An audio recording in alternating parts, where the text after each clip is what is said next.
What up? We are in the building this evening on a Monday. Had a great weekend of basketball. Some pretty hot trends going on. Some people trying to erase some people, which I think is really interesting. But I want to start the conversation with the standings currently in the NBA. I want to start the conversation with that and where teams are currently right now and who's moved up, who's moved down.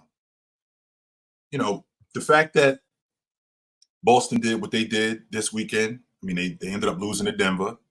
Second time they lost to them. In the process of them losing to them, they did end up beating Phoenix. So I do feel like this season, the Boston Celtics have still been the best team in the NBA. There are teams who have other teams' number. And I think it's a lot different when you run up on a team where you see them today, and then I don't get to see you again for another 6 weeks, or we don't play again for another month or so, 2 months. It's a lot different preparing for a team like that as opposed to when you're seeing a team on a constant basis. A prime example would be Celtics playing against Oklahoma City. They played Oklahoma City 2 months ago. They don't see Oklahoma City again until the next month. Next month is when they see them. There's going to be some playoff implications, some seedings. I feel like Boston got the Eastern Conference wrapped up. I did not like what I saw from Jason Tatum in that Denver game. He seemed real passive. Jaylen Brown looked like he was in a fight.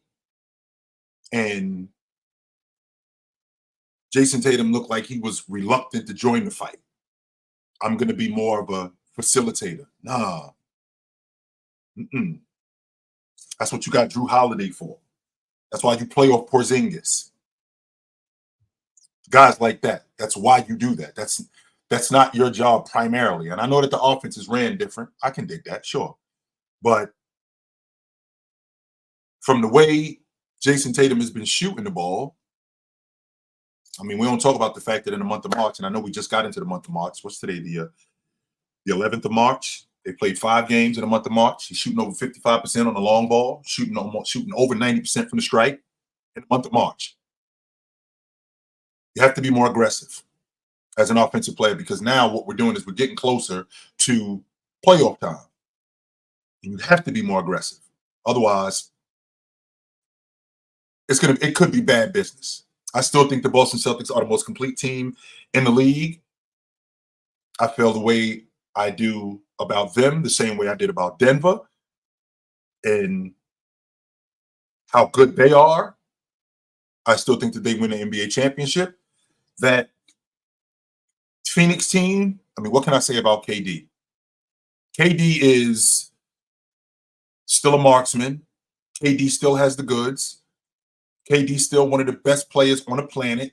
And if we're just talking about, let's take the numbers off the table, right? Let's take what KD was when he was a 55, 87 guy. When he was last season, he was a 60. There was a stretch where he was a 60, 45, 87 guy.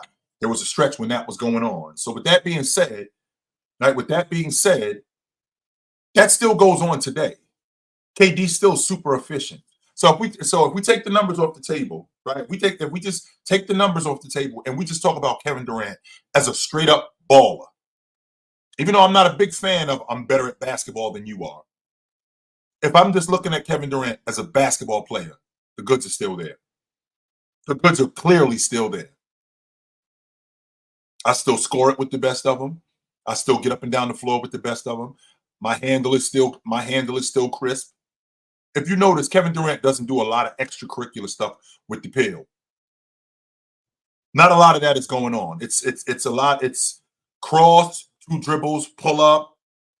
It's a left to right cross, then maybe a back right to left cross, 2 dribbles, pull up. So there isn't a lot of stuff that goes on with KD. He can get by whoever he needs to get by.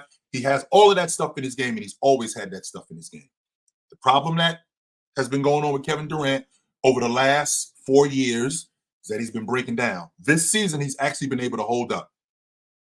He's been able to hold up, and his game has shown that as long as I'm healthy, I'm still one of the best on the planet. Still, to this day, I'm one of the best on the planet. The problem with the Phoenix Suns has been health. Not only has it been health, it's been continuity. They haven't had Book, Beal, and KD in the lineup on a consistent basis. We can't win. We can't win like that. We can't win like that. Bol has now become more implemented in games, and he looks like he can help. He does look like he can help. The biggest issue with Bol has been his motor. Does he play hard all the time? Does he understand what it takes to stay on the floor in the NBA? Because when you are playing that hard, or when you're playing in the NBA, a lot of these guys that get minutes, whether it's contract issues, or we got to pay this guy, or we got to play this guy off the strength of him being here longer than this guy, I still have to prove that I belong. And one of the things that can't be questioned is my motor. Because when you question somebody's motor, what you questioning is, does this guy want to be here? Does he want to play? And I have a difficult time with that when it comes to guys like Bol, who is supremely talented. Supremely talented. I still think that Phoenix is missing a lead guard. I still think that they struggle with that, and they're going to struggle with that come playoff time. They actually get good action. Watching them and watching the action that they run, the dribble handoffs, the curl cuts, the pin downs, they get good action. Unlike the New York Knicks, who I'll get to in a little bit. But they get good action. The problem that we have with Phoenix is they don't have anybody to calm them down. They don't have anybody to settle them when the game slows down. We can't just keep giving the ball to KD and expect him to get it done. As good as he is, we can't just keep giving the ball to KD or give the ball to Book. We have to get into some sort of set. We have to. And if we don't, we're not going to last long. So Phoenix is right around the 5-6 spot. I think they're in sixth place, if I'm not mistaken. Yeah, I think they're in sixth place. And with them being where they are, I feel like that's around where Phoenix should be, considering what's been going on with them. I think that's where they should be. I watched Milwaukee and the Clippers yesterday. I didn't watch long because the Clippers are the Clippers. No Russ. Paul George just came back into the lineup, but then went out of the lineup again. Was out of the lineup again. Russ broke his hand, so Russ is going to be gone for a month. No Leonard. So now, guys like Coffee, Norman Powell, who is going to have a lot to say about being the best rotation player in the game. I think that Malik Monk is going to win it. Excuse me. But I think Norman Powell is definitely going to have something to say about that. I'm confident that he's going to have something to say about that. The way he comes off the bench and the minutes that he gives coming off the bench, I'm confident that he's definitely, if not the best rotation player in the game, if he's not the best rotation player in the game, he's hands down one of the two best rotation players in the game. I'm sure of that. 100% I'm sure of that. So Milwaukee struggled early, but then they got going. And they got going off the strength of Damian Lillard hitting shots and their effort on defense. I thought that was a good thing. Their effort on defense is what's moving me with the Milwaukee Bucks. Even though I don't like this roster's construction. I don't like this roster's construction. I don't like the schemes that they run and the switching that they have. I don't like it. The reason why I don't like it is because it's going to put guys like Damian Lillard in bad situations. It's going to put guys like Malik Beasley in bad situations. And teams are going to hunt that. They're going to hunt switches for Damian Lillard. They're going to hunt switches for Malik Beasley. I can appreciate the effort that Pat Beverly brings. 100% about that. I can definitely appreciate the effort that he brings because Pat Beverly is just that. He's an energy guy. He's always been an energy guy. And he's definitely going to bring that energy. But with that being said, I feel like it's a year or two too late. I think I honestly feel like it's a year or two too late for them. With him, I still feel like Milwaukee's window is open. I just don't think it's open long. That roster has to get reconstructed. Giannis was really good. Giannis actually went to the mid range a couple of times in that game, which I did like that. Now, does Giannis have a money mid range game? No. It actually looked respectable against the Clippers, though. The fact that he'll shoot it, where they get action, two-man action with him, and he'll actually shoot it. Because when you got guys daring you to shoot, you can't have that. You become a liability. So with Zubac basically diving in the paint and daring him to shoot, that's the scouting report on Giannis, where, we'll live with that. Well, I don't have to shoot it all the time, but I will shoot it. And I can knock it down. And I like that about him, that he will look at the basket, as opposed to years past where he will just put his head down and go. He'll just put his head down and go. And I think that's a recipe for disaster, ultimately, because you can build walls like that. He doesn't do that anymore. So that's good. That's good in the aspect that he's expanded his game. I'm still not sold on the Clippers because from what I've seen in the past, it looks like it's rearing its ugly head again. This is the most Leonard has played, I think, since the 16-17 season. Right? Since the 16-17 season. And with him playing this much, I do worry about it. And I worry about it off the strength that it looks good right now. Is he going to be able to hold up? Because I saw him break down in the playoffs 3 years ago, tore up his knee. He played plenty, and he did it.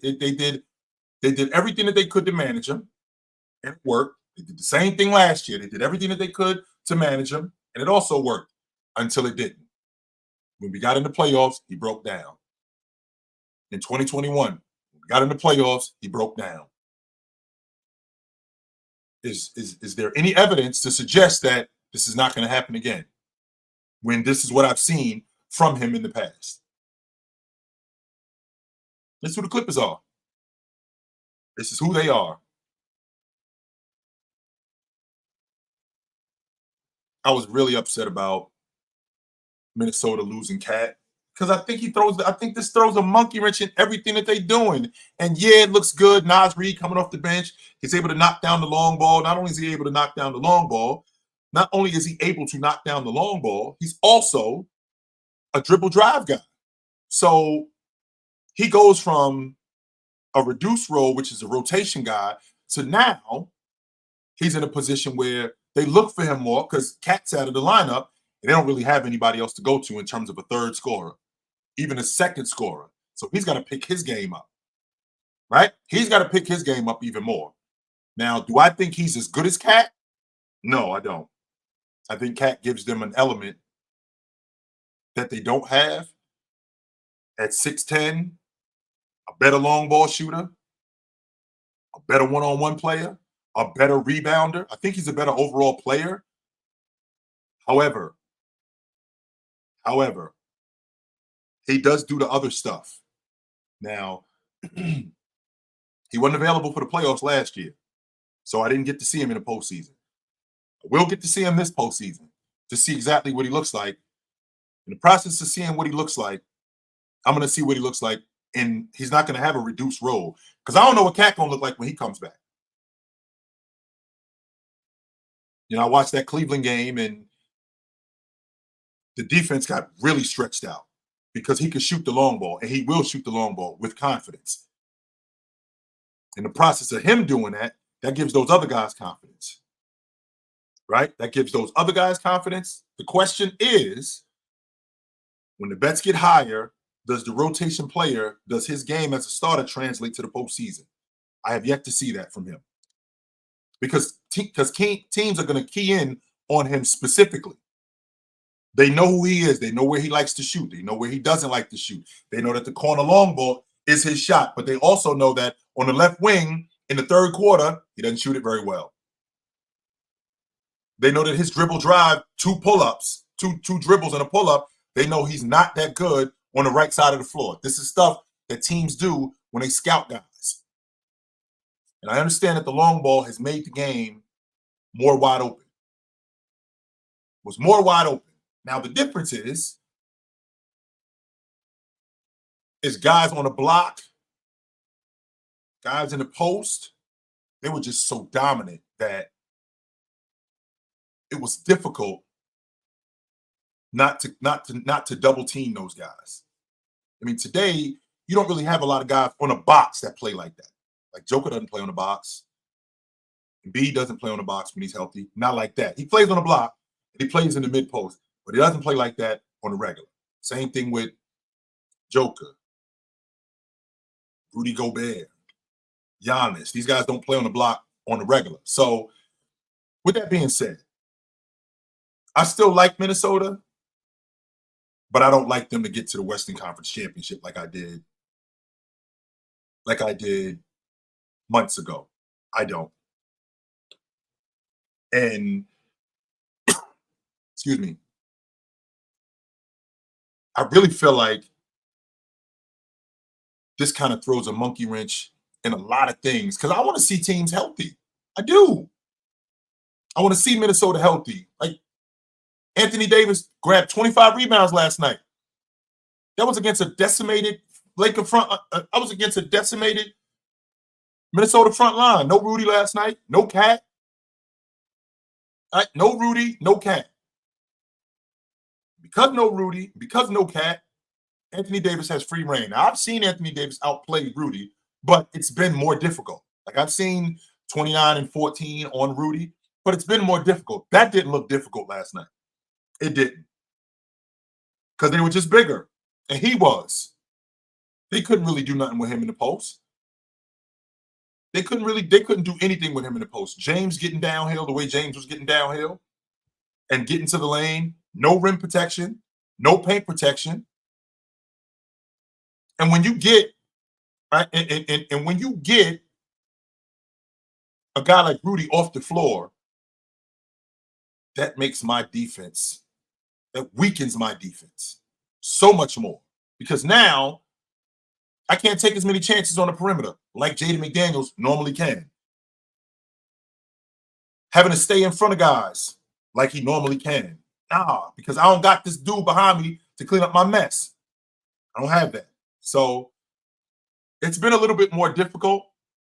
Right? It's been a little bit more difficult for Minnesota, even though they did. Even though they did beat Indiana, they haven't won since then. They play the Clippers tomorrow night. So depending on who the Clippers play, I'm going to definitely tune into that. Depending on who the Clippers play in their lineup, what's up, straight to the point. Depending on who the Clippers play in their lineup, I'm gonna tune into that. But I think that this season, as quote unquote wide open as it is, it's still the favorites from last year. If you look at the Western Conference, the only team that I saw giving Denver a real hard time was Minnesota. That's the only team that I saw giving Denver a real hard time. I'm watching Denver play against Boston in that two-man game that they ran, against Boston, especially when we get into the meat and potatoes of the game. It looks like it's unstoppable. Max, just so you know, 4 to 6 games that they beat Phoenix last year were by double digits. They smoked Phoenix. They didn't beat Phoenix. They smoked them. Smoked them. They didn't beat them by 6, or they smoked them in every last one of their wins. Phoenix did not get the only trouble that Phoenix really gave them was when Joker scored 50. That was it. Other than that, every game that they won, they smoked Phoenix. It wasn't close. Phoenix did not give them trouble. No, they did not. Absolutely not. I think the clincher, they beat Phoenix by 16. They won by an average margin of, I think, 14 a game. In that series, they handled Phoenix. Phoenix did not give them any trouble. Not like that. They didn't. But what I'm saying is that a team like the Phoenix Suns, a team like the Denver Nuggets, who when we get into the playoffs and they really get to exploit who you are, it's difficult to have an answer for who they really are. It really is. It's really difficult to have an answer for who they are. So I have to say that I'm thinking about the Denver Nuggets in the Western Conference, and when I think about the Denver Nuggets in the Western Conference, the only team that I feel like could have given them real trouble, the only team that could have given them real trouble was Minnesota. Even though Minnesota, Denver handled them last year in 5 games. I think the clincher, I think that game went into overtime. I think game 4 they beat. I think game 4 they lost. Game 3, I think that was a 2-possession game at the end. So I feel like that's the only real team. I feel like that's the only real team that could give them trouble. And when I say trouble, I mean where I think they could beat them. I don't think Oklahoma City can beat them. I damn sure don't think that the Lakers can beat them. That's, of course, if the Lakers even make the playoffs. I don't think that I don't think that Phoenix can beat them. I don't think the Clippers can beat them. I don't think any of those teams can beat them. Any of them. I think Minnesota can give them the toughest time. So I thought that this part of the season, I felt like this part of the season was going to be a time of year where guys were getting healthy. Not only were guys getting healthy, teams were starting to gel, because that's what I've seen in the past, right? I've seen teams in the past this time of year, it's a month before playoffs, and the playoffs start in like 6 weeks. Teams are starting to really ramp it up. The continuity is becoming better. Guys are getting healthier. Only it's been the opposite. Cat broke down. The Knicks are broken down. I don't even know if Julius Randle is coming back. OG Anunoby just got cleared, which is good. I think that's a good thing. OG Anunoby just got cleared, but he still has to get himself in game shape because he hasn't been on the floor. Minnesota is beat up. The Knicks are beat up. The Celtics in Denver is a team that's actually stayed healthy, and I think that's dope. I think that's really dope. The Clippers are starting to get beat up. You see guys now going in and out of the lineup. If I'm not mistaken, Oklahoma City, they lost Jalen Williams again. He rolled his ankle last night for the second time in a month. I don't know. I don't know the severity of his injury, but he rolled his ankle again. So it always comes down to which team is the healthiest at the end of the season. That's the $1,000,000 question. Which team is the healthiest at the end of the season? And like I said, Jalen Williams rolled his ankle, and he's going to be out. I don't know how long he's going to be out, but he rolled his ankle. Curry rolled his ankle. He's going to be out for another week or so, right? Let's see. Like I said, Anunoby is coming back. I think the Pacers lost Mathurin for the season. Atlanta just lost. Who am I thinking about? Just tore his ACL. Atlanta just lost one of their main guys. He just tore his ACL. I thought that this time of year, guys would be getting healthy. And because of that, you would start to see a push. That's him, Max. Sadiq Bey, correct. He just tore his ACL, so he out for the season. I don't know what's going to happen with Sengun. He had a hyperextended knee, so we don't know what's going on with him. I just this time of year is one of the worst times to get hurt. But there's a flip side to that.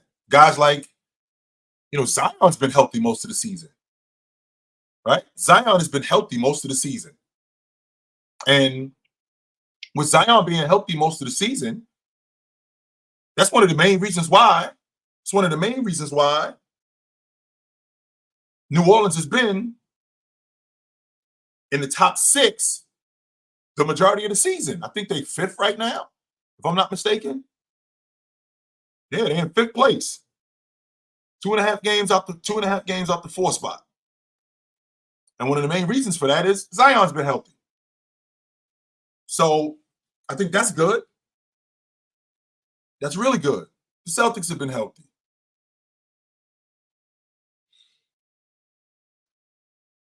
With all of this, it still is up in the air on who's winning the NBA championship. That's still something that's up in the air because, again, I'm thinking about what is the most important thing going into the playoffs? Health. How healthy are you guys? And when I say healthy, I know everybody's banged up at some point, but how healthy are you guys coming into the playoffs? And how healthy can you stay? Because that's sunk a lot of teams. Denver's health has been pretty up and down. Jamal Murray has been in and out of the lineup, but now this Pelican team, Joker has avoided injury. But now this Nuggets team, we're starting to get close to the playoffs, and they look like they're clicking. And I like what I'm seeing from them. I do. I do like what I'm seeing from them. And I think a lot of these teams, I feel like a lot of these teams, if the guys that they're sitting, if the playoffs were today, like for example, Porzingis didn't play against Phoenix. And they've done a great job, and Boston has done a great job, by the way. Excuse me. Boston has done a great job in managing him.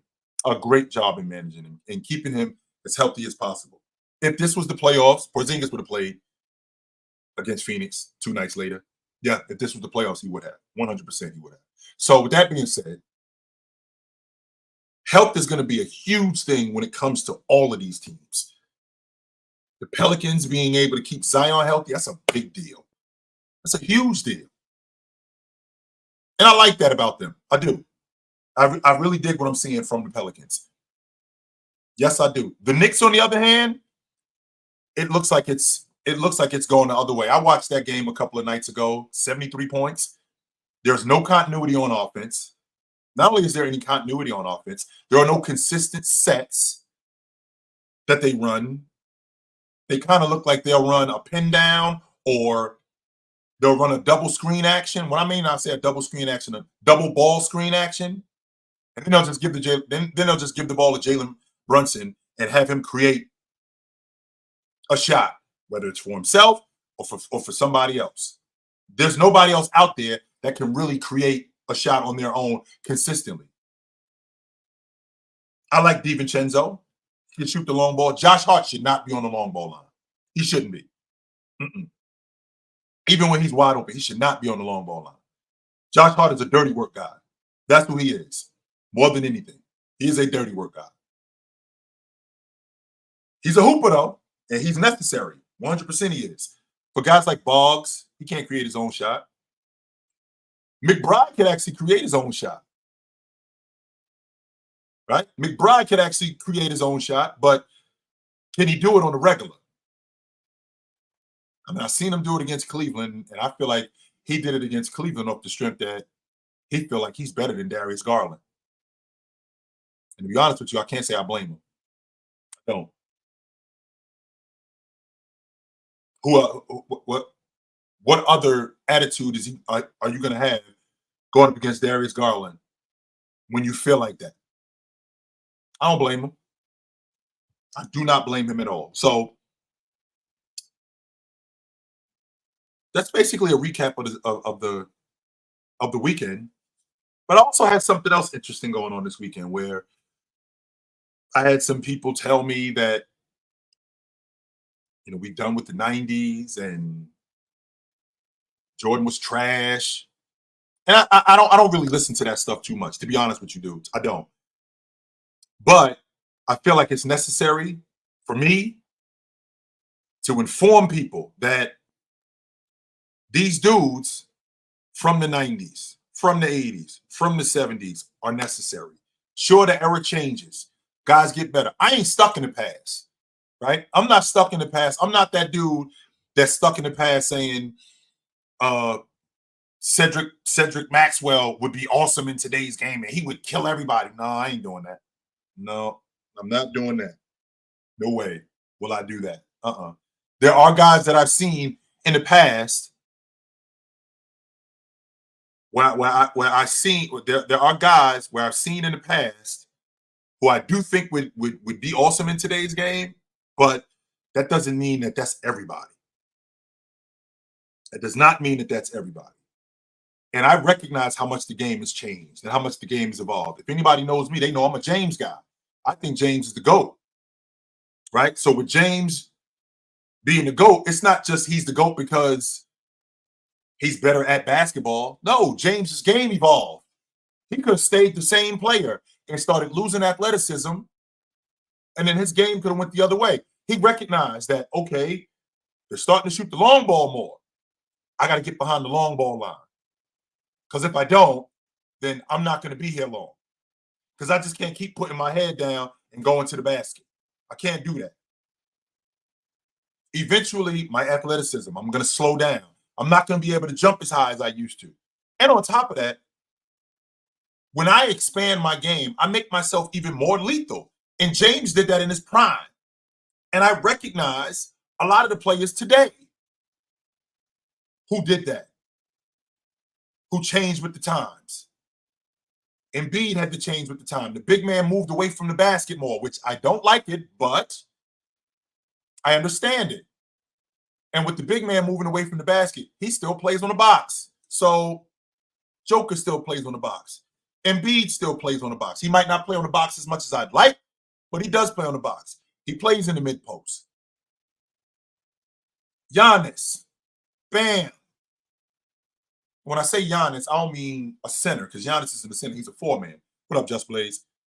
I'm saying as a big, Giannis's footwork got better because he can exploit mismatches. The way the game is today, there's not a lot of one-on-one action. The way the game is today, there's not a lot of one-on-one action.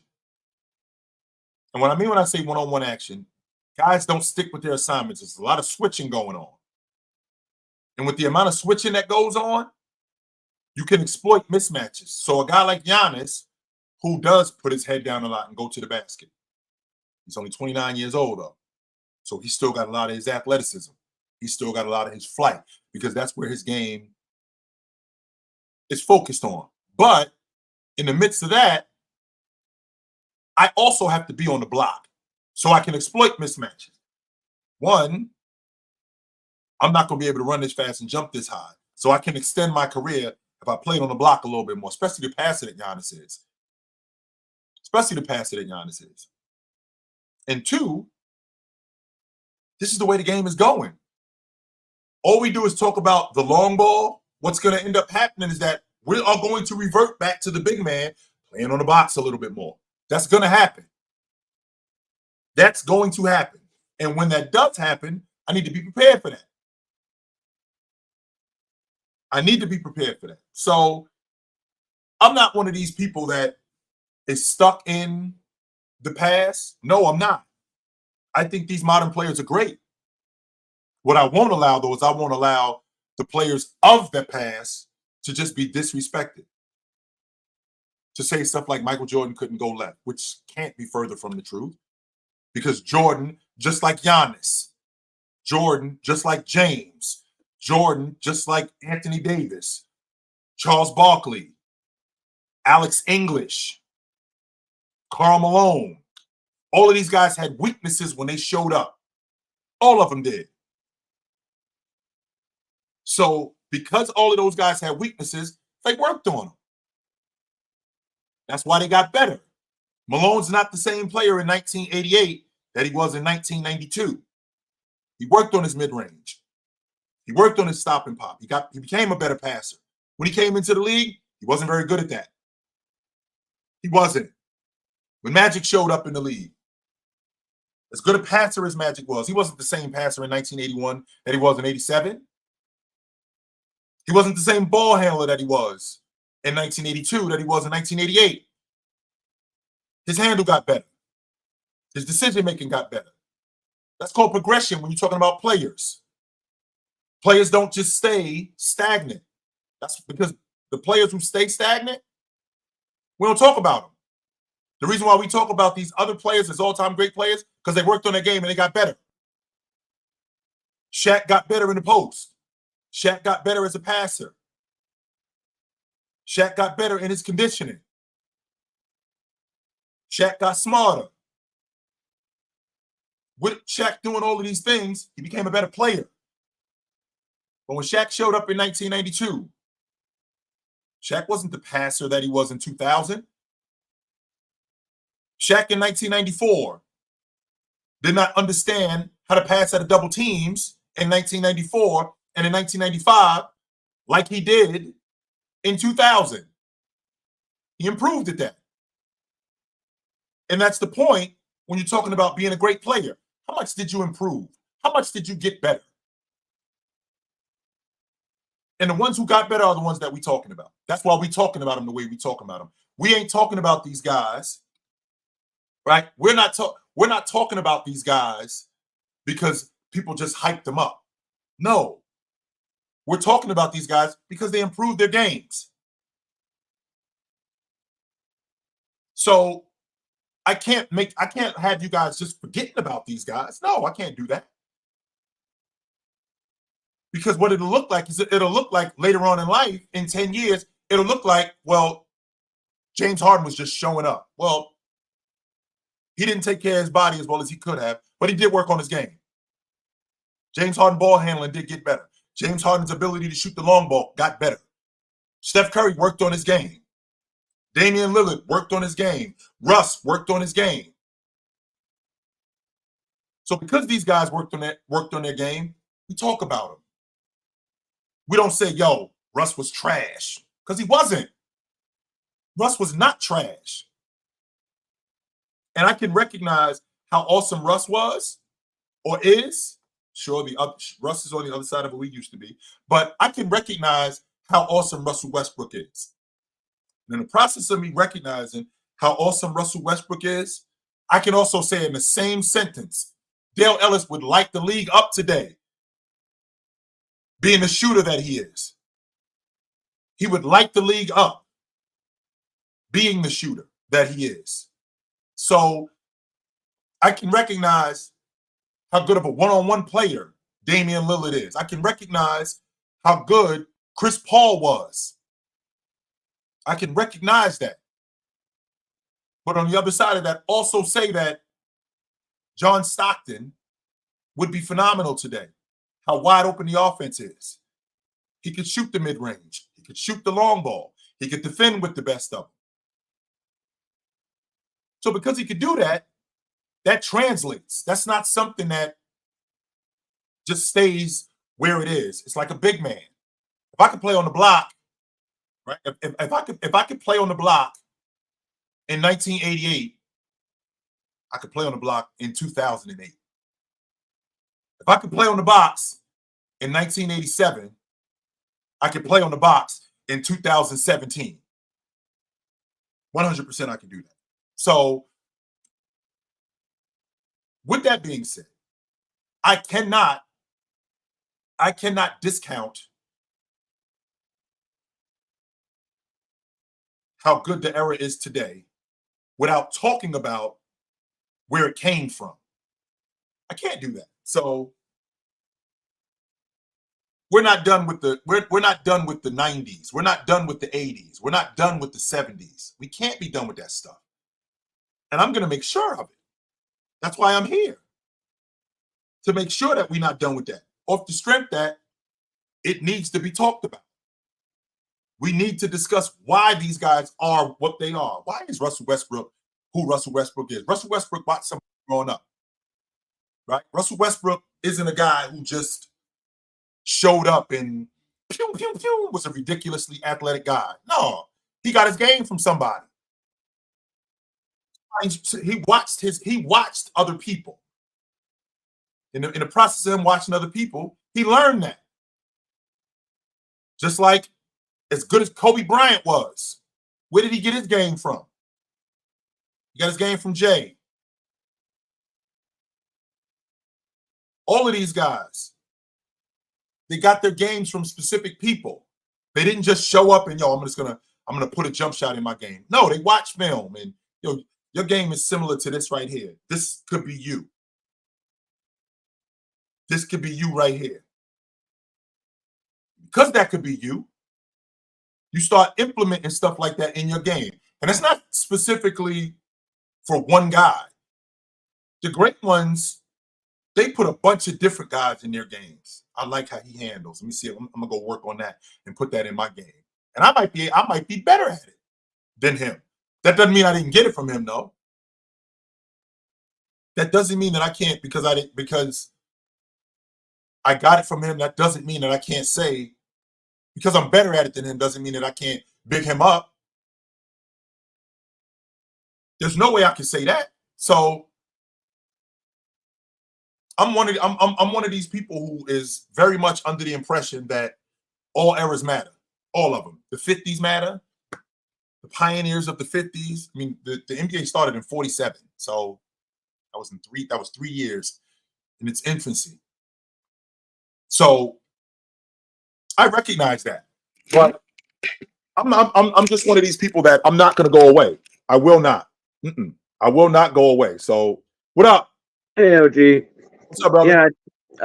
Yeah. I just feel like when people say things like "forget about the '90s," "forget about the '80s," that shows a lack of ignorance, or shows an ignorance and a lack of understanding of how much the people today the players today respect the players in the past. Like the amount of times you can't have Curry without Kobe, you can't have Kobe without MJ, you can't have MJ without Elgin Baylor.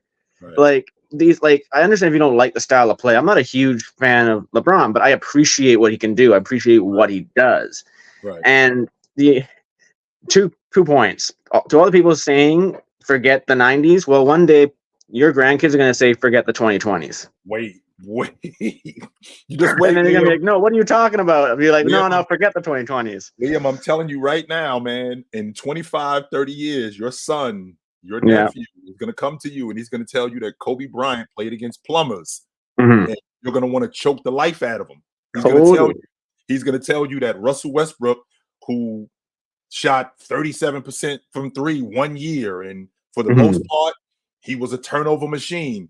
You saw Russell Westbrook. You're going to want to choke the life out of him because he's going to say Russ was a bum. And you're going to be like, wait, what? What are you talking about? So 100%. And I think it rolls over, and it's an attitude that I think rolls over not just into sports, but into other things, into like any kind of craft. You can't have Idris Elba without Sidney Poitier. You can't have Bradley Cooper without Marlon Brando. Right. You can't have activists without other activists. Like this kind of attitude of, oh, let's just forget about it. It's just because you don't like it. And this world of competition now, everything's competition. Right. Are you a LeBron or are you an MJ? Well, I like both, actually. I like both. I appreciate both crafts and what they bring because everyone is different. We can't expect to compete with everything and then suddenly just like, because we don't like it, we're just going to like erase it. And it's like, no, like, because you're going to be upsetting most of the players today because they're like, no, actually, I respect what Ewing did or I respect whoever it was. And it's just, it frustrates me because it just shows a lack of intelligence in the community of watching sports. Though a small pocket maybe, but yeah, that's my take. All right, brother. Good to talk to you. I appreciate it. Thanks a lot. Out. Yep. I just, when we talking about yo, we done with this era. We done with that era. No, we not. No, we are not. Mm-mm. I will make sure of that as long as I'm around. No, we not. Mm-mm. We are not. What up? CT, what up, man? What up? I didn't watch the show earlier. I didn't want to see your battle with some of the youngsters, so to speak, because as I told you on your last episode, you and Fluent probably the only two people, and probably Ticket probably the only two people that could speak on the '90s or the '80s, man. Because you like, come on, y'all was in y'all prime when y'all seen that shit. All right. I'm in the middle. I'm in the 2000s, which is one of the reasons, bro. Why I like, to me, that greatest of all time shit. Do people even know what all time mean? Forever. All time is a long time. It doesn't just mean the last 25 years. That means forever. It means a long damn time. That means Forever. forever. So this is why I move myself out of it. I mean, I understand the game has changed in terms of playing on a block today as opposed to playing on a block in '97. You seeing zone defenses instead of man defenses. You seeing guys trap come in and trap on the double team, and you seeing a rim protector and a Roman as opposed from your man you got to deal with. If Hakeem Olajuwon is going up against David Robinson, it's David Robinson and nobody else. So David Robinson is the last line of defense, and if you get by him, can't nobody stop him. So right. You need a whole bunch of things, and what I think what Joker and Joel is showing is variety, because like you said, bro, me and you both agreed on it, and we said this time and time again, Joker can play any way you want him to play. You want to play off ball, we can play off ball. You want to play inverted pick and roll, we can play inverted pick and roll. We could play down in the paint. Listen, I got the shoulder for you. Whatever you feel like doing. You want to play rough? Whatever you feel like doing, we can do it. I believe that the variety of the big man is more and the stuff that they can do away from the basket, putting the ball on the floor and making a move away from the basket and being effective away from the basket. We seen Joel master the mid-range game to a point where we never seen anything like this percentage-wise. He was on a historic spree, man, before this injury. We got to remember what he was on his way to doing. So, I mean, the fact that we calling Luka the best scorer this year is basically off of availability. But I'm digressing because I don't want to get too far into that stuff. Hey, so I gotta agree with a person that I despise, that you work with, by the name of Mars. Back then, there was a trade that we had for 4 picks, Mikhail or whatever. I ain't gonna lie to you, I wanted to make that trade. I wanted to make that trade. The reason why I wanted to make that trade is because I don't know if you on Nets media or the Nets Twitter or whatever like that, but Donovan Mitchell names keeps coming up. And for Donovan Mitchell name to keep coming up, that means the Cleveland Cavaliers want something in return. Yep. And if what they want in return is Cam Thomas, then I'm not sold on the shit. So I would have felt better if we had those 4 picks back from Houston in Jalen Green or in a Cam Whitmore to throw along in that deal, as opposed from just throwing Cam Thomas in that deal and then saying, all right, yo, we ain't got Mikal no more. We sent him to Houston and this, that, and the third or whatever.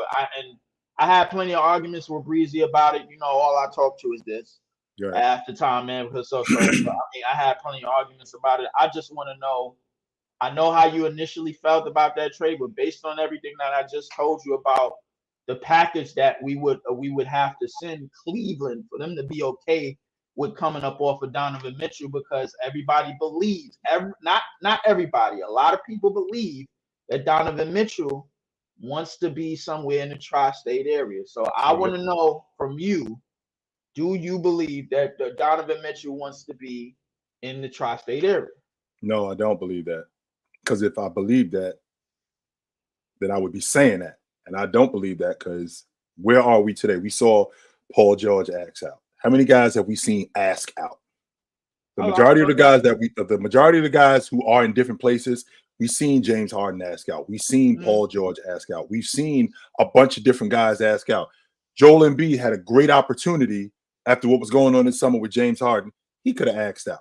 The reason why he didn't ask out is because he wants to be in Philadelphia. If Donovan Mitchell did not want to be in Cleveland, he would ask out. And he would ask out today. He would have asked out already.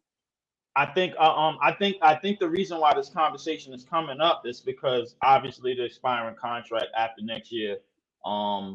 They waiting. I think Cleveland's trying to offer him the max or whatever it is the case may be. And if he declines that, it's going to be on some James Harden shit when he was on the Thunder. You don't take this deal, that means you don't want to be here, and that means we're gonna have to. And they're smart, and that's smart. Yeah, I understand that. Now to get back to the '90s portion, listen, the only smoke I give to the '90s is Scottie Pippen. I believe that when it comes to Scottie Pippen, there's no objectivity. There's no objectivity with me when it comes to Scottie Pippen at all. But I believe our conversations added objectivity. But because if I want to be more accurate, Scottie Pippen was a good player. He was a damn good player. I just believe it's a whole lot of defenders better than him over the course. I think the biggest problem that I have with your logic is that you don't respect him for what he was. Scottie was never Jay, right? He was never the number one, but he was the best because he proved that he was. When I say a number one, like you're not winning the NBA championship with Scottie Pippen as your guy. You're not. However, you are winning it with him as your second best player. He proved that. And you could do it multiple times because of all the other stuff that he did. How much pressure he took off of everybody else. You don't do this, I'll do. It's like us moving, Leaf. Okay, we moving. I tell you what, you and me are gonna move the couch upstairs. Okay, we'll both do that. But I'll take it. We'll move the refrigerator upstairs. But I'll take the love seat. Don't worry. You can handle these couple of boxes. Yo, I'll take the bed frame. Right? You can get the pillows. I'll take all this other stuff. I'll do some of the heavy. I'll do a lot more of the heavy lifting. That shit up, and then we gonna get it up there piece by piece. I'll do more of the heavy lifting to take the load off of you. So now it makes it look a lot better. So we could get this thing done. I don't think people because he played with Jordan, they expected him to be that good. Because that's what we do today. When we have guys playing with other guys, Kyrie Irving playing with James, there's nobody that I talk to that knows basketball that ever thought Kyrie Irving was James good. But because of the way he played and the fact that they won, he was James nice. No, he wasn't. He was really good. He was really good complimentary, bro. Like, yes. And that's sort of the same thing I see with Scottie. But and when people tell me that Scottie was great, then we go back to that Kyrie logic. Because if Kyrie was as great as you said it was, you be saying the same thing. If Kyrie was that great, you mentioned 17, you mentioned everything after 17. You mentioned 18, 19, 20, 21. And I do the same thing with Scottie Pippen. If Scottie Pippen was really that great, I mentioned everything after 94. Because 95, when he was pointing to the shoe and throwing chairs and then was crumbling down and missing free throws and sitting out and causing all of these mishaps, these are the things that you would get on Kyrie for. These are the things that I got on Scottie Pippen for. So I had to apply that same type of pressure when it came to Scottie Pippen because listen, the last documentary didn't have to tell me what he did. I remember what he did. Right. I remember him sitting on the bench when Tony Kukoc had that play drawn up for him in '94. I remember him throwing chairs in '95, calling for Jordan to come back. I remember him getting bumped upside the head in '89 and then getting the migraine game. I remember that, man. We all remember that. We all remember times when Scottie Pippen mentally checked out. We all remember when he was like, nah, things ain't going on.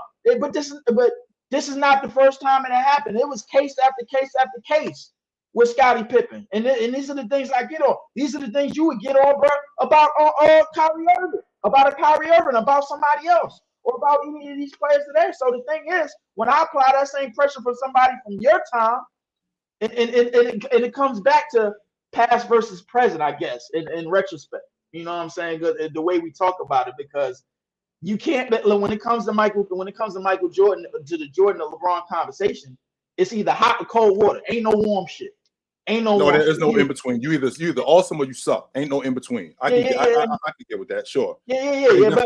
But not just that. You either with him or you with him. Oh, ain't no in betweens. No doubt about it. It's the East Coast. It's the East Coast West Coast beef. You got to pick a side, brother. 100%. You gotta pick a side. And if you ain't with our side, you ain't with our side. If you ain't in this side, ain't no in between. Ain't no in between. You either with us or you with them. So Chilltown, let me tell you what you did. You found yourself with your list at LeBron at the top, Now you got to go to bat for Jordan because you was there. You got to go to bat for Jordan because you was there. Now you put in a spot where you basically Snoop Dogg at the '95 Source Awards where you could have said, yo, let's chill about this. But but of course, because you from the West and you on the East and you came in with the West, now you got to play that side. And now, oh, yo, nah, it really wasn't like that. But now you got to play both sides. So somebody ain't gonna like you at the end of the day. Somebody that was cool and you was your homie. Oh, wait a minute though, Leaf. But wait a minute though, Leaf. I could still say, yo, I'm from the West Coast, but this nigga on the East, he nice. So let's stop acting like he ain't nice. No, you can't. No, you can't. Let me tell you why you can't. Because the thing is, you have inclined yourself as the in between man. And when you were coming from initially from a side, the second that you said LeBron James is number one, now you done chose a side. Now everybody from the 90s and the 80s is looking at you like, wait, what? You was here. Wait, you saw Jordan. What you mean? Right. Everybody's looking at you like, what? That's how you feel. Yes. So the thing is, it's that exactly like the East Coast, West Coast beef. So the thing is, they looking at you like. But what I'm not gonna do is I'm not. You can say I could say, yo, I'm riding with this, but you're not gonna try to tell me that this dude ain't nice though. Now again, I already picked the side. Yes, I did. I picked the side, and I was with Jordan. I was a Jordan guy, and then as time went on, I recognized that damn, I think this dude better than him. And I recognize that. I'm like, yo, that dude is better than that dude. But that doesn't take away. That doesn't take away from how good this dude was. I'm gonna leave you with this. I'm gonna leave you with this. We gotta understand in this type of back and forth, the spoken word is so powerful that anything said unjust or out of context and this, that, the third, it's gonna be marked stamped, bro. That's how the internet is. The internet is written in ink. I know that. You know, so the thing is, the second that you say, I stand on everything I say. When I say Curry, when I say I'm over the 2010s, I'm over the 2010s. Damn the 90s, screw the 2010s. I said it before and I'm gonna say it again. I'm gonna say it all the time, man. Screw them because they was overrated. At least in my mind, these don't stay overrated. In 20 and 30 years from now, I'm gonna tell my grandkids how overrated they was. Yes, I am. Yes, because they got away with a lot of shit in the process, and I don't like it. No. So the thing is, bro, I have to stand on what initially I said from get-go. F Steph Curry, F LeBron, F James Harden, F all of them. Mm-hmm. All right, that's Lee. what I gotta stand on. I can dig Salute, it, man. All right, brother. Out. What up? Hello, can you hear me? What up? Yo, chill. I think honestly the reason that people are saying this whole we're done with the 90s thing is because I feel like people just can't understand or won't understand or believe that guys from the past, some of them were just better than guys from nowadays. You know what I mean? Like somebody who grew up watching Chris Paul, it's very difficult for them to believe that somebody like John Stockton was better than him. I think that's really what's going on here, is that this inability of people. And also, don't leave out. Keep going. I'm sorry if I interrupted you. Keep going. No, for sure. What were you going to say? Well, remember where we are today. We're in we're in the biggest media market that I've ever been in terms of access. And I'm on record saying this. I wish I could have seen Stockton more. We didn't have League Pass. ESPN didn't have the package. TNT, NBA TV, Fox Sports Region. We didn't have all of this stuff. So the only time I got to see Stockton was on CBS on Sunday when they were playing the Lakers or when they were playing the Celtics or in the playoffs. I didn't get or on Sports Center. I didn't get to see him nearly as much as I would like to have gotten to see. They didn't play games. They didn't play every single NBA game back then. Oh, I was lucky if I saw Stockton minus the playoffs. I was lucky if I saw Stockton 5 times in a year. I was lucky. I didn't get to see him near. Same thing with Isaiah Thomas. Only time I got to see Isaiah Thomas was when they played the Bulls or when they played the Celtics or when they played the Lakers. I didn't get to see him that much. That was the only time I got to see him play. That was it. I didn't get to see him nearly as much as I would like to have because, again, to the point of access. There was no NBA TV. ESPN did not have the package. There was no league pass. There was no regional sports. There was none of that going on. None of it. They had cable, but for the most part, we didn't get there was Sports Channel where I got to see the Nets. And the only time I got to see Isaiah Thomas was when he was playing against Boston, when he was playing against Boston, when he was playing against the Lakers, when he was playing against the Bulls, or when they came to town to play the Nets, and it was on Sports Channel America. Even if that's true, Chill, that's still not justification for guys saying that MJ had no left hand. No, like even if that's such a not to say that you are making that not to say you are making an excuse for them. It's just like it's a ridiculous narrative that people cannot accept that some of the past players were just better than current players. It's an inability to accept that. Like that's where Stockton isn't a top 5 passer argument comes from, or top 5 playmaker comes from. That's where Jordan had no left hand comes from. That's where it comes from. People who just cannot accept that these past players were just better than some of the current players. That's just how it is. And they just don't want to accept that, so they have to go. And on the flip side to that, there are present players who were better than some of the guys from the past. And that's fine too. But don't try to sell me that all of these dudes from today are better than all of them dudes from back then. No, you're not selling me that. That's not happening. Well, yeah, like when I hear people talk about Chamberlain and Bill Russell, played against mailmen and guys who like basketball was a side hobby and a gig, and I'm like, yeah, you're just saying that just to discredit these guys. You know what I mean? Like you just don't believe that these guys were all-time great players or really great players. You know what I mean? Like that's like I don't think that these guys or this argument, this whole we're done with the 90s, MJ has no left hand. I honestly think that's where it's coming from. People who just cannot accept that past players, some of them were just better than current players. I think so. They just can't believe that. I really do believe that. 100%. I believe that. That's not something I'm on the fence about. I really do believe that. Yes, 100%. This dude is capping. I'm not lying. I'm 100% being honest. Okay. What am I lying about? The narrative. It's 100% honest. That's where the whole air attacks argument comes from. The BS air attacks argument. That's where it comes from. Guys cannot understand. Oh my God, perhaps John Stockton actually is better than somebody like Chris Paul. That's where the whole air attacks argument. He's not better.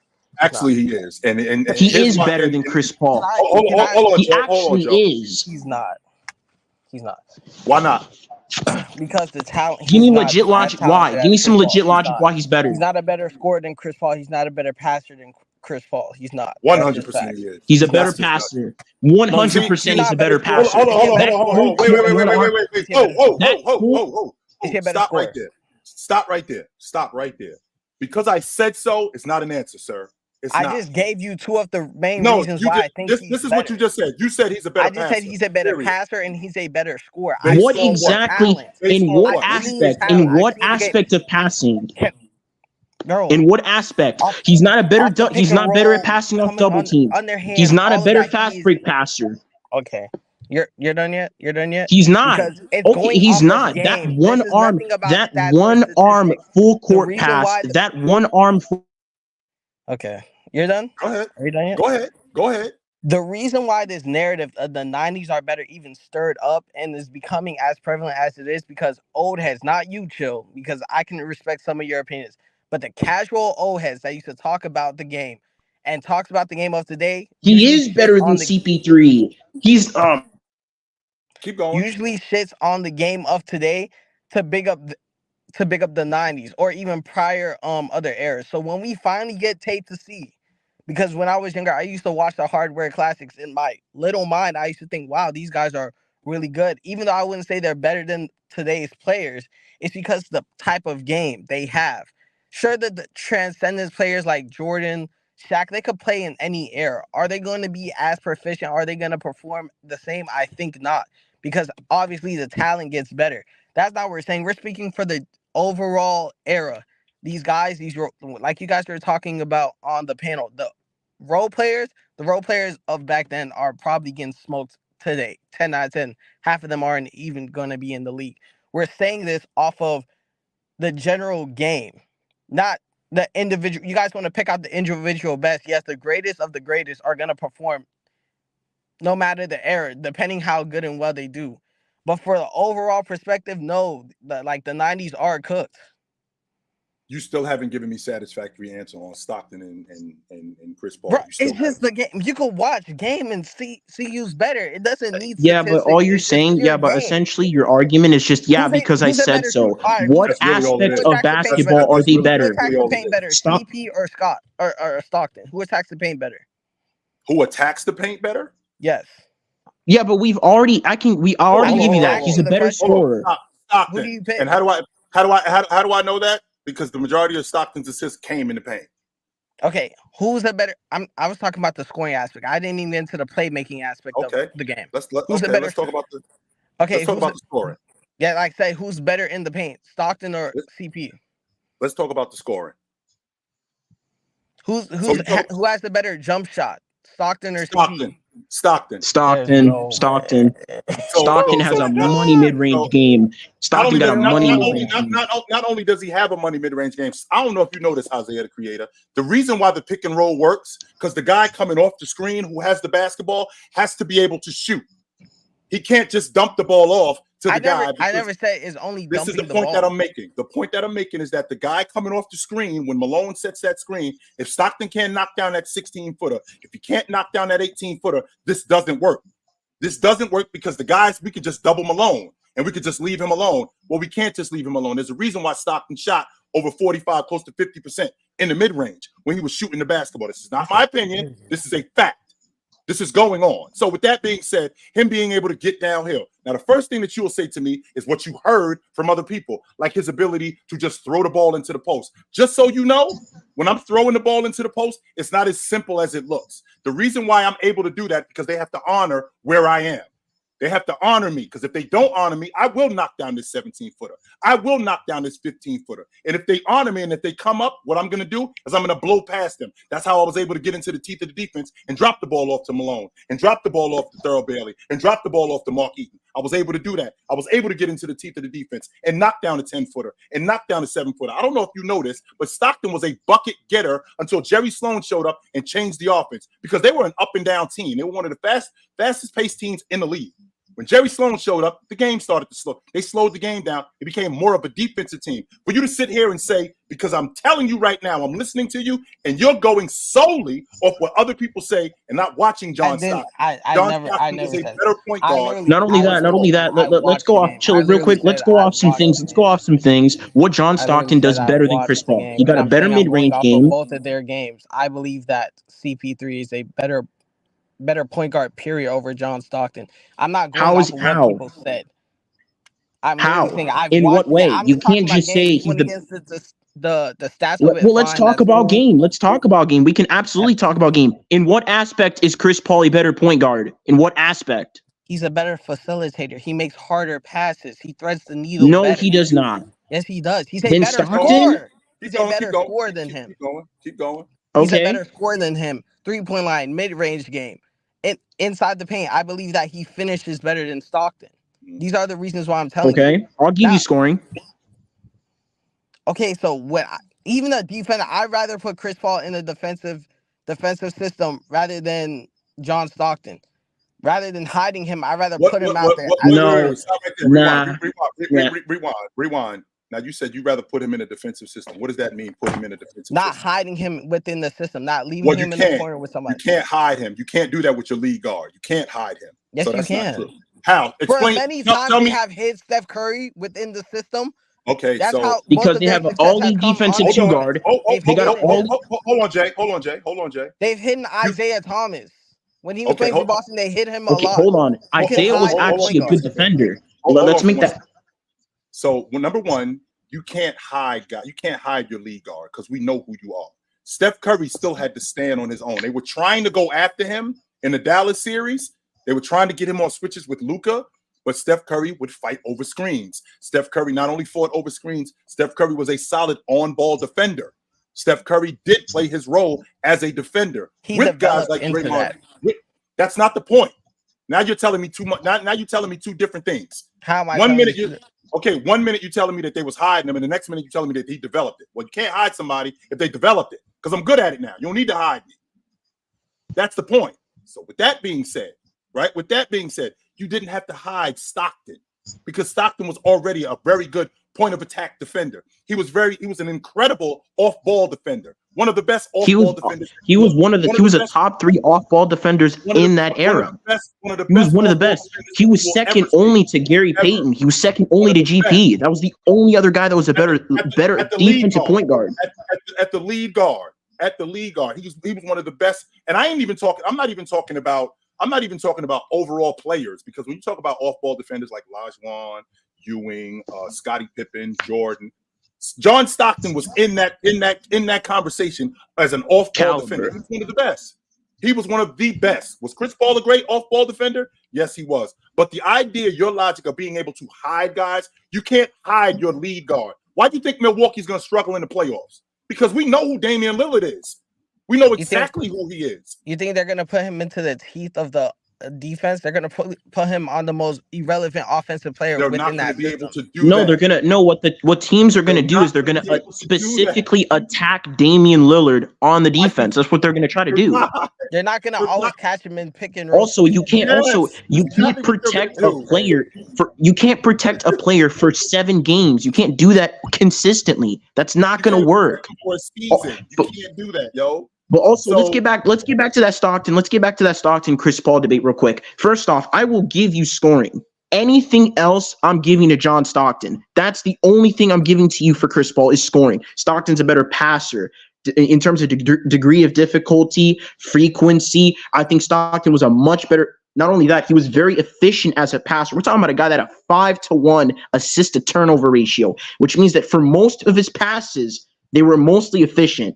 Now, let's get back to Stockton's defense, right? Stockton, I would say, was a better defender than Chris Paul, largely due to the fact that the competition in terms of defense back then was very high. We're talking about guys like Michael Jordan as a defensive guard, Gary Payton as a defensive guard, Sidney Moncrief as a defensive guard. These are the guys that we're talking about in terms of Stockton, in terms of defense. This is the guys that he's in the caliber of, okay?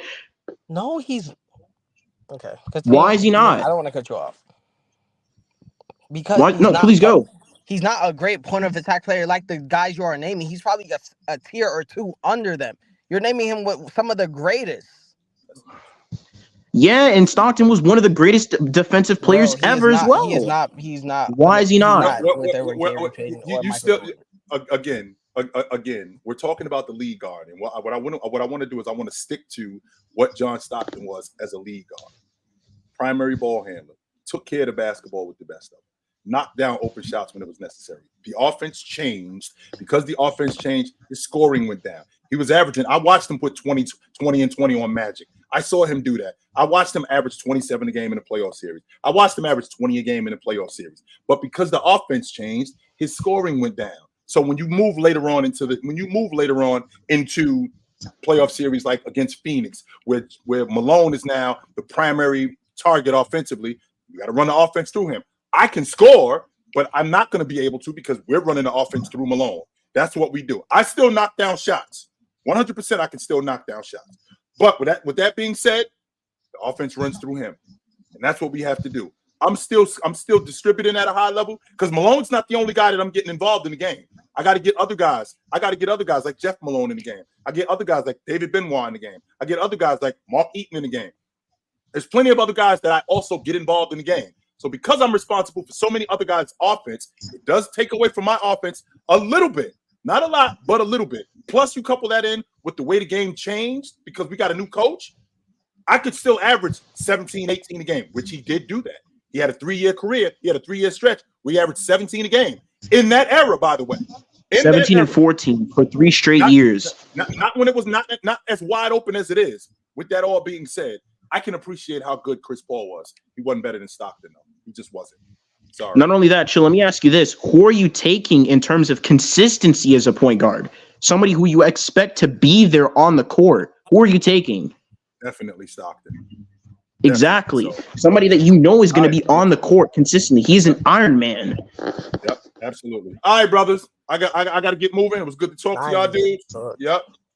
Actually, they're not. And you gave a terrible argument to why they were. So you just gave a terrible one. So actually, we not. It's obvious that we still here. So take it light, brother. All right, Jay. What up? What up? Yo, what's going on, Chip? What up? Hey, I can't call it. Same fight, different round, man. Yeah, how you feeling? Mm-hmm. Hey, I was wanting to chime in, right? First, I gotta come at you for one thing. I was on Goat James the other day, and I don't like how you let them guys get away with that statistical nonsense that they say all the time. It's like, yo, I don't even know if they actually watch basketball, much as they use numbers and talk about field goal percentage and all that. When it's like, dude, he did have film up though. He did have film up. He did. No, he did have film, but again. Right. Like he'll show misses, but the end of the game, Jordan might be I'm making a number up too. He might be 9 for 18. That's still 50% shooting. Right, but he right. won't, you know what I'm saying? He don't put context into a lot of things. But I right. I want to chime in on the 90s thing. You know what I think this era, because I'm 35. Right. This era hasn't seen domination like you and I have seen with Mike before. So they downplay it. They say everybody has to suck because one person dominated. And it's like, no, this guy was just that good that he was able to make great players look human. Like if we say and take Jordan out the equation, so many people achieve so much more. But I think because again, this era they haven't really seen nobody dominate. LeBron dominating with longevity. Steph got his little PC. Kawhi got his little piece of the pie. So they haven't seen domination. So for us to say, yo, we seen somebody in the 90s doing it, Mike. We seen a guy like John Stockton average 15 assists for numerous years. It's hard for them to believe it because they don't see it happen now. Say like, nah, right. if this era doesn't see it and we think we got the best era of players, the LeBron James, the James Hardens, the Stephs, if they can't do it, then it's impossible that anybody else can do it.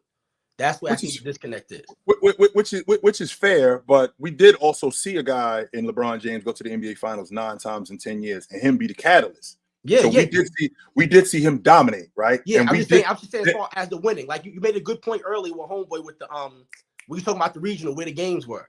Like you said, we didn't get to see Stockton and Malone because you from Jersey, I'm from Jersey, I'm Bergen County. So you know I'm 5 minutes from you.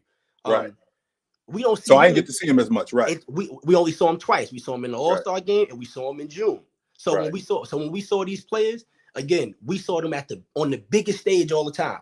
Right. So again, when they highlight some of these players, when they highlight some of these players, again, you over there like, yo, I seen Stockton do it on the big stage and not fold. They may not have won, but I seen him on the big stage do it. Mm-hmm. And again, they downplay everybody out. Like they'll say the same. They'll say Pippen's great in one sense. But then they'll say the 90s was trash in another. It doesn't really make sense to me. I just think they haven't seen domination like that again. If LeBron won 9 out of 10, then we having a conversation 20 years from now, like, yo, I seen somebody win 9 out of 10 chips. I seen domination in real time. And I just think it's a dangerous precedent to set because now if you say we done with the 90s, when 2050 come, God willing we around, you're gonna be shitting on the 2020s. Wow, it's gonna happen. It's gonna happen, brother. You know what I'm saying? So it's like they gotta kind of be careful because we're not gonna be able to diminish. Again, the 6 degrees of separation I put in the chat ain't that far removed from each other. You know what I'm saying? Really not. It's really like, not. What year was you? Was what's my man? Roger Rose was with you? Yeah. I was a senior, he was a junior. I'm a year ahead of him. Okay, so when you graduate? I graduated in 91. We used to play St. Anne's in the tri-scrimmage every year. Inglewood, St. Anne's, and I think Create Charter used to play every year. So I'll say that to say Roger Rose ain't that far removed from playing against superstars. And those superstars ain't far removed from that. So it's not like the game is in the 50s and 60s where it was just starting. Right. Like, it's nothing that chill you graduate 91. It's nothing that they're doing in 2024 that you didn't know how to do in 91. The frequency may not be the same because again, the 8-second count, so you speed the game up a little bit. You know what I'm saying? It went from 10 to 8.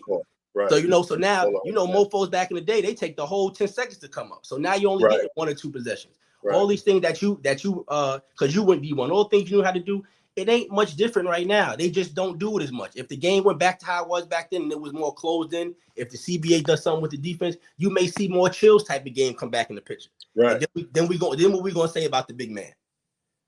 Can he play in space? This is what I'm saying. Can he play in that? Right. This, Can he play this in confined space? exactly. How can he play against the double team? Can he pass out of the double team? Huh? Now it's not as much space. Now can this Huh? guy knock down the mid range? It's going to be a lot different. This is why It's the going Stockton definitely thing. going to be a lot different. This is why the Stockton thing made so much sense, because you're like, yo, he's not getting 15 assists in an open game like now. No. He's getting 15 assists when the game's is 88 to 85. So he's he's doing the majority of the work in close quarters, where it's maybe 1 or 2 possessions. You're not getting those offensive rebounds. And then when you get it, remember the clock was 24 seconds back then. It wasn't go to 14. So now you're wasting that whole 24 all over again, and Stockton is still giving you 15 assists a game. Still. You know, I think that they can't appreciate that because they didn't see it in real time and don't understand the difficulty of playing in those closed spaces like that. Right. Because again, if you open the game up, chill, or put that zone implemented more 3-pointers. If it's open now, I think you might see more post ups, that one-on-one in the post. But again, the game has changed, so I don't think it's really the 90s suck. For them to even say one of the greatest players didn't have a left hand and really run with it, it kind of mind boggles me.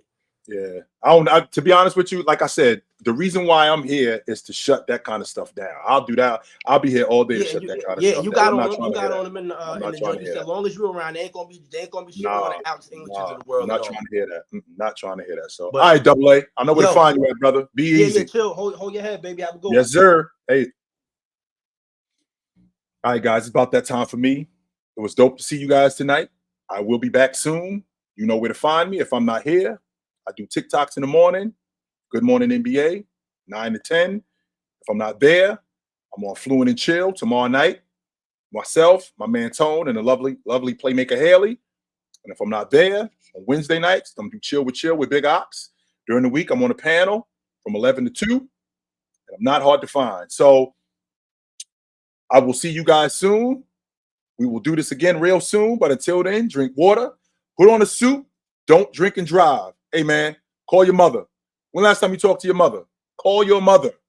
I will see you guys soon. But until then, take it light. Take it.